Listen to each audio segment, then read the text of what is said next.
Məndən soruşurlar bu İran haqqında, Ayətullah Xamneyi haqqında. Mənim gəldiyim qənaət budur. Sizə bölüşürəm.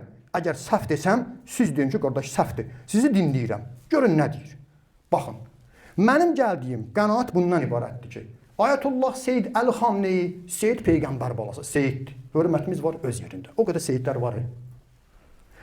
Müctehiddir. O qədər müctehid var. İndi müsəlman dünyasında 1000-dən çox müctehid var. Təkcə İranda 500-dən çox müctehid var. Ayətullahdır. O qədər ayətullahlar var.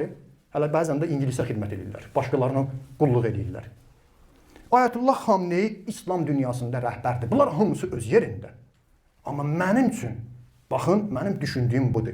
Bugün bu batil cəbhəsi ki dedim, dünyada Amerika, Sehyonistlər, İsrail, onun əlaltıları, baxıram harda dinin düşməni, Qur'anın düşməni, haqqın düşməni, xalqın düşməni, məzlumların düşməni, üzdən İraq, teröristlər, vahabilər, sehyonistlər, hər yerindən duran, şərafəti olmayan, şərəf ləyaqəti olmayan, daha nə desəm, üzdən İrağı həmcisbazı belə yerindən durur, Ayətullah Xamneyə sataşmaq istəyir. Deyirəm, nə olub bunlara? Bunlar niyə belə birləşiblər? Baxıram dünyada hansı çirkin əməlin sahibi var, hansı alçaqlığı, şərəfsizliyi var, hamısını eləyənlər bu kişiyə daş atır.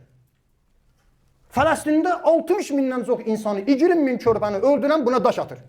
Vahabi də buna daş atır. Sehyonist buna daş atır. Satanist şeytanpərəst daş atır. Amerika buna daş atır. Satqın ərəblər buna daş atır. Üzdən İraq var, sən adın var da ged işinlə məşğul oldu, həmcisbaz. O da buna daş atır. Quranı yandıran da bunu söyür. Xeyr ola. Xeyr ola.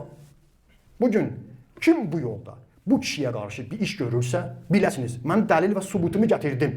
Mənim gördüyüm bu oldu ki, bu cəbhədə, haqq cəbhəsində bu kişidir, buna qara yaxanlar, buna hücum çəkənlər, batil cəbhəsidir. Kim din adı ilə, nə adı ilə bu cəbhəyə qulluq eləsə, Həzrət Əleyhisselam buyurduğu kimi, o da zalimin, batilin köməyinə gedib.